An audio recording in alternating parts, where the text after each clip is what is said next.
26절까지 제가 봉독하겠습니다. 예루살렘에 이르니 형제들이 우리를 가까이 영접하거늘 그 이튿날 바울이 우리와 함께 야고보에게로 들어가니 장로들도 다 있더라. 바울이 문안하고 하나님이 자기의 사역으로 말미암아 이방 가운데서 하신 일을 낱낱이 말하니 그들이 듣고 하나님께 영광을 돌리고 바울더러 이르되 형제여 그대도 보는 바에 유대인 중에 믿는 자 수만 명이 있으니 다 율법의 열성을 가진 자라. 내가 이방에 있는 모든 유대인을 가르치되 모세를 배반하고 아들들에게 할례를 행하지 말고 또 관습을 지키지 말라 한다 함을 그들이 들었도다.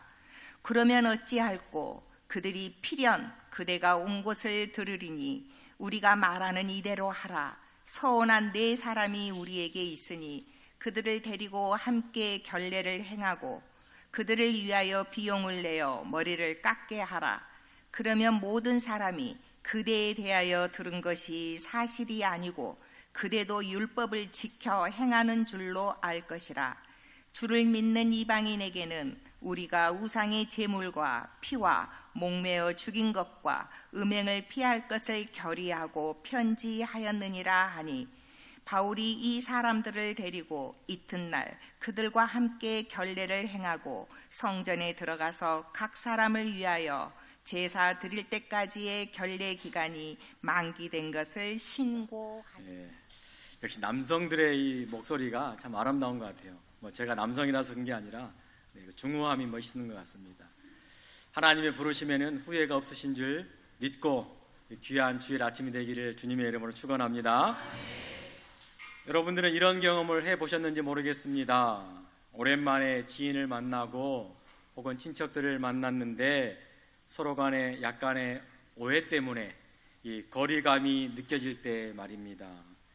반가움이 있지만 그 속에서 어딘가 모를 그 불편함이 있는 그 묘한 순간, 우리는 살면서 이런 순간들을 종종 경험하기도 합니다. 지금 사도 바울이 예루살렘에 도착하였습니다. 그날이 바로 그러한 묘한 분위기 가운데 있는 날이었습니다. 바울이 예루살렘에 오자 반갑기도 하지만 조금은 불편하기도 하였습니다. 많은 이들이 환대를 하였지만 어딘가 어색한 그 묘한 분위기가 지금 예루살렘 교회 가운데 찾아왔습니다. 그 어색함의 이유는 바로 바울의 소문 때문입니다. 지금까지 3차례나 걸쳐서 3차의 전도 여행을 다 마치고 주님의 뜻대로 이루어지길 바라는 마음으로 환난과 결박이 기다린다 해도 마침내 예루살렘으로 향하는 길을 바울은 마다하지 않고 입성하였습니다. 그런 바울을 맞이할 때에 그곳에 있는 형제들은 기꺼이 영접하였습니다.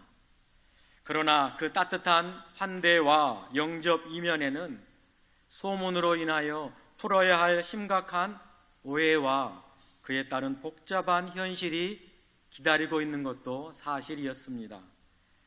이 예루살렘 교회, 지금 야고보 사도가 지도자로 있는 교회인데요. 그 교회에는 많은 유대 그리스도인들이 있었다라고 고백을 하고 있습니다. 오늘 본문 20절에 보시면 그대도 보는 바에 유대인 중에 믿는 자가 수만 명이 있으니 라고 기록을 하고 있지요. 실제 인구가 그렇게 수만 명이 되었다라는 말이 아니라 그만큼 유대 기독교인들이 예루살렘 교회에 많았다라는 것입니다. 그들은 단순히 종교적인 열심뿐만이 아니라 그들의 삶을 넘어서는, 그리고 율법을 지키려는 마음이 아주 강한 자들이 유대 기독교인들입니다. 이들은 율법 외에 다른 어떠한 것도 용납하지 않은 사람들이었습니다. 그러나 한편 다른 면에서는 바울은 유대인이었지만 이방인을 향한, 이방인을 전도하기 위한 도구였습니다. 이방인을 위한 선교사로서 율법이 없이도 누구에게나 복음으로 구원을 받는다라는 것을, 진리를 지금까지 1차, 2차, 3차에 거쳐서 돌아다니는 모든 도성 가운데 가르쳐 왔습니다.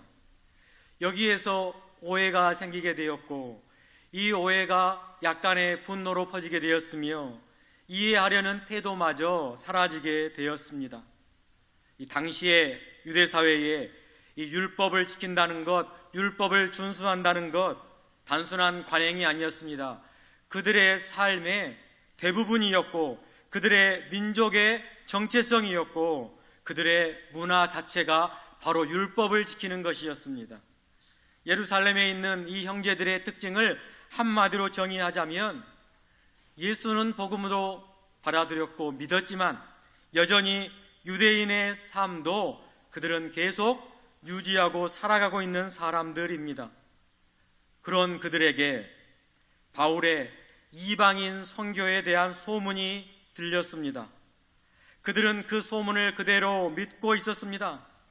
바울이 동족인 유대인들, 이방에 흩어져 살고 있는 유대인들에게 모세를 배반하라고 가르쳤고 아들들에게 할례를 행하지 말라라고 가르쳤으며 유대의 관습이 불필요하기 때문에 지키지 말라라고 했다라는 소문을 지금 예루살렘 교회가 들었습니다. 이 소문 자체는 예루살렘 유대 그리스도인들에게는 아주 심각한 문화적인 위협으로 다가왔을 것입니다. 여러분이 잘 알고 있지 않습니까? 바울 사도가 언제 모세를 배반하라고 가르친 적이 있었습니까? 혹은 다음 세대에 태어날 아이들에게 할례를 금지하게 하였습니까? 아니지요. 유대 관습을 지키지 말라고 했던 적도 없었습니다. 그러나 이상하게도 왜곡되고 변질된 소문이 예루살렘 교회에 들렸습니다. 대부분의 사람들은 이해한 만큼 보고 믿기가 쉽습니다. 자기가 아는 것이 전부이기 때문에 혹은 듣고 싶은 이야기만 선택적으로 듣게 되는 것도 사실입니다. 이러한 소문과 소문으로 인한 오해가 앞으로 사도행전 이제 21장을 시작해서 마지막 28장까지 모든 여정 가운데 바울이 끝내 결박을 당하고 붙잡힘 당하며 순환의 예고가 되는 섬하게 되는 사건이 오늘 사건을 시작으로 출발하게 되었습니다. 왜곡된 소문, 더해진 소문, 부풀어진 그 말 모두가 직접 본 것도 아니고 직접 경험한 것도 아닌데 입에서 입으로 전달된 말들입니다. 예루살렘에 있던 유대 그리스도인들은 바울과 함께 선교 여행으로 이방 지역을 다니지 않았습니다. 그저 들리는 소문, 말만 듣고 자신들의 정체성을 지금 바울이 무시하고 있고 잘못 가르치고 있다라고 위협받고 있다라고 생각을 하고 있습니다.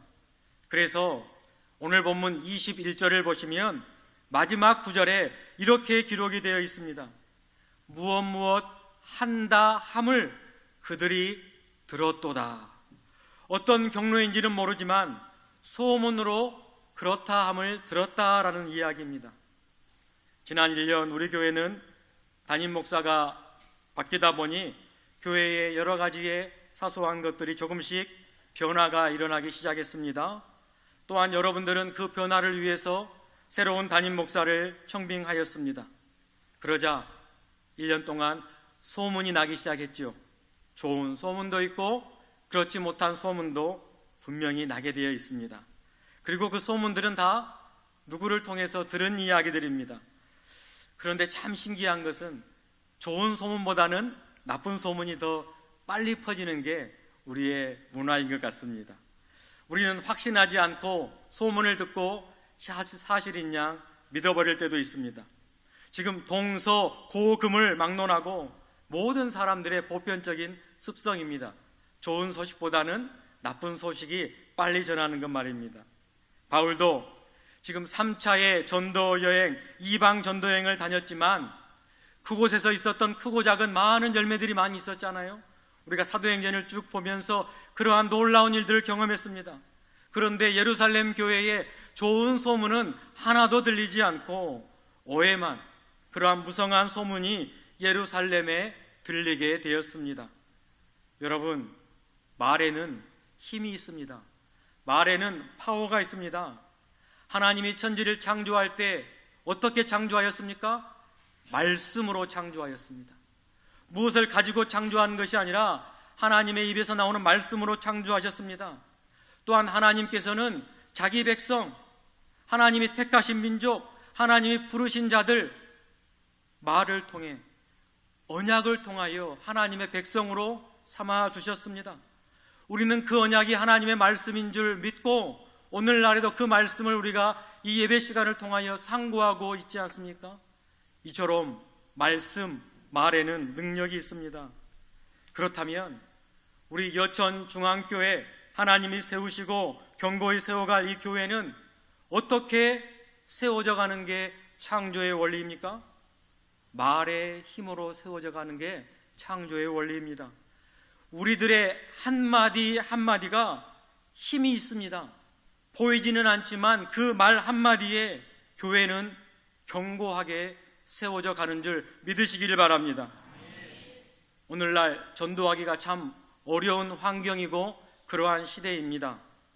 우리가 매주 화요일, 토요일 세 팀의 전도팀이 날마다 전도해도 우리의 말 한마디, 좋지 않은 그 소문을 들리면 전도의 문은 점점 닫혀지게 된다라는 사실이죠. 교회 밖에서 이런 소문이 들려도 우리 성도님들이 그게 아니다라고 이해를 시켜줘야 하는데 오히려 더 부추기면 결국은 교회가 손해고 하나님의 복음이 그만큼 증거되기가 어려운 환경이 되어버린다는 사실을 이 아침에 기억하시기를 바랍니다.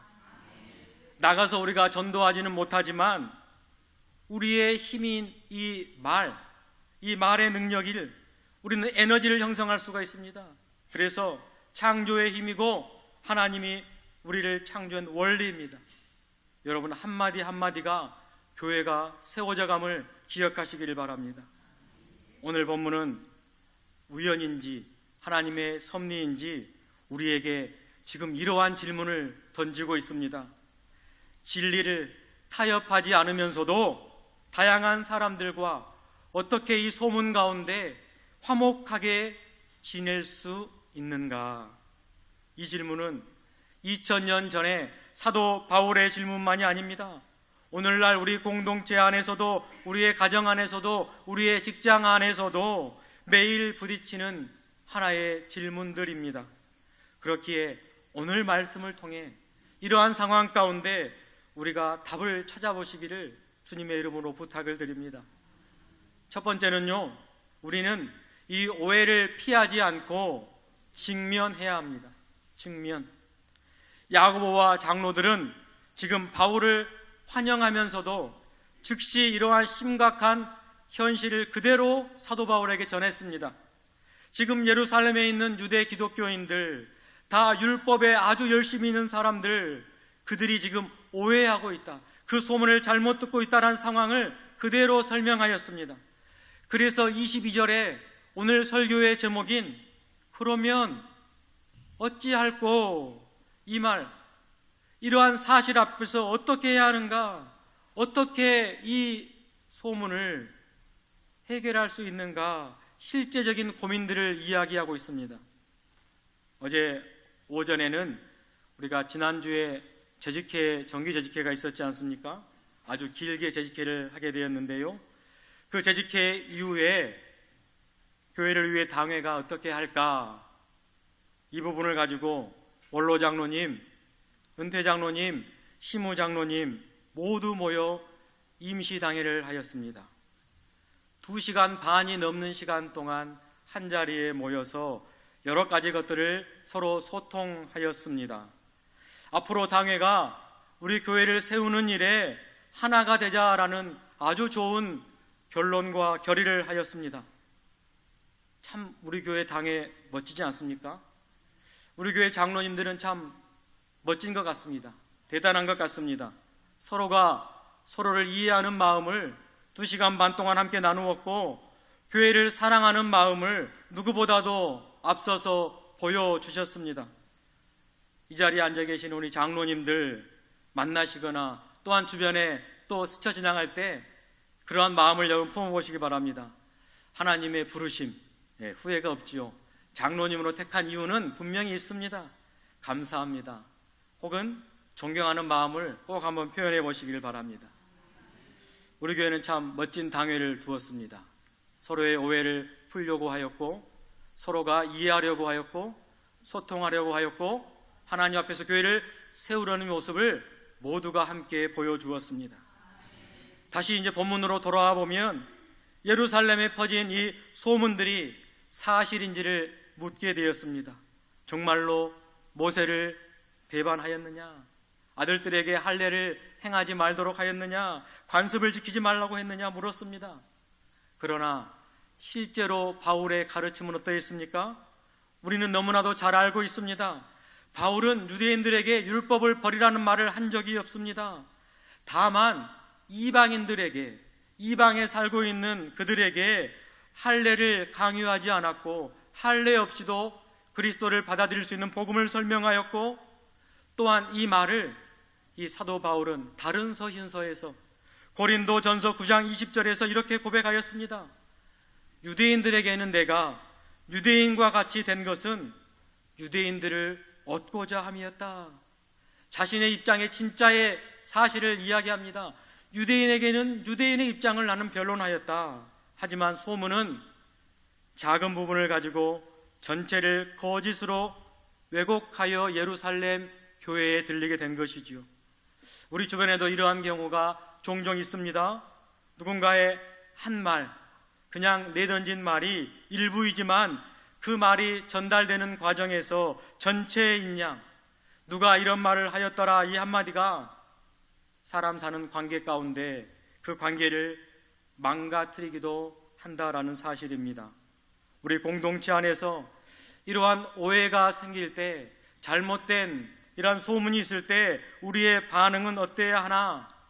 오늘 질문이 그 질문입니다. 방어도 아니고 공격도 아닙니다. 오늘 본문에서는 야고보 사도와 장로들처럼 먼저 현실을 정확히 직면하고 그 오해의 실체를 함께 살펴보는 것입니다. 그러면서 우리가 어떻게 할꼬? 그러면 어이할꼬? 오늘의 제목처럼 이 질문, 서로 비판하는 것이 아니라 함께 해결책을 찾아보다라는 초대였고 성숙한 신앙의 모습이었습니다. 이게 오늘날 우리 교회의 모습이 이런 모습이었습니다. 그 해결책으로는 두 번째로 진리는 지키되 관계를 살리자였습니다. 오늘 본문에 보면 장로들은 구체적인 제안을 이야기를 하고 있습니다. 지금 예루살렘 교회에 서원을 한 4명의 사람들이 있는데 그들은 서원을 마치는 날 결례 예식, 즉 정결 예식을 해야 하는데 비용이 어느 정도 드니 그 비용을 사도 바울이 그 비용을 대신 대납함으로 유대인의 정결 예식, 유대인의 율법을 바울이 무시하지 않는다는 것을 보여주면 어떻겠습니까? 라는 균형과 지혜 있는 하나의 제안을 하였습니다. 그리고 또 하나, 오늘 25절을 보시기 바랍니다. 바울을 대변해 주기 위하여 문서가 하나 있음을 이야기하고 있는데요, 우리가 지난 사도행전 15장에 이미 보아왔던 말씀입니다. 사도 바울이 이방인 선교를 하다가 그 이방인들에게 무엇을 가르쳐야 할지, 율법을 가르치기는 어려우니 무엇을 가르쳐야 할지를 예루살렘 교회에 사람을 보내어 확답을 예루살렘 공의회에 결의문을 받아오도록 한 적이 있습니다. 그래서 이방인들이라면 최소한 이것들은 지킵시다 라고 예루살렘 교회 공의회에서 문서로 편지글을 한 그 내용이 있습니다. 그게 바로 오늘 25절의 말씀인데요, 우상에게 바쳐진 제물은 먹지 말도록, 또한 동물을 잡을 때 피채 먹지 말도록, 또한 목매어 죽은 짐승이 있다면 그것은 먹지 말도록, 그리고 음란한 행동을 하지 말도록. 유대인의 율법을 다 지키지는 못하지만 이 정도는 지켜라, 이게 이방인으로서의 정당한 율법에 대한 대신 지키는 것이다. 공의회의 결정사항들을 편지하는 글들도 지금 바울을 변론하기 위하여, 소문이 아님을 증명하기 위하여 내놓았습니다. 문서를 통하여 서로 오해를 풀기 위해 지금 화해의 길을 예루살렘 교회의 지도자와 장로들이 열어주고 있습니다. 여기서 우리는 무엇을 배울 수 있습니까? 바울은 이방인 성도들에게 율법을 강요하지 않았다는 것과 유대인 공동체 안에서도 율법의 이 관행을 직접 바울이 그 비용을 대납하면서 본인도 서원 예식에 참여하여서 진리도 지키고 율법도 지키고 지금 관계도 다시금 살리려는 마음이 사도 바울과 또한 야고보 사도와 지금 장로들에게 그러한 마음을 하나님께서 주셨습니다. 왜 그럴 수 있습니까? 역시 고린도전서 9장 22절에 바울은 고백합니다. 내가 여러 사람에게 여러 모습으로 된 것은 아무쪼록 몇 사람이라도 구원하고자 함이니. 복음의 본질은 변하지 않으면서 그 본질에 담고 있는 그릇은 때에 따라 유연한 태도를 취했다는 것을 사도 바울은 다른 서신서에서도 이렇게 고백하였습니다. 이것이 바로 성숙한 신앙인의 모습입니다. 지혜이고 성숙한 신앙인의 태도입니다. 이것을 한 문장으로 요약해보면 이렇습니다.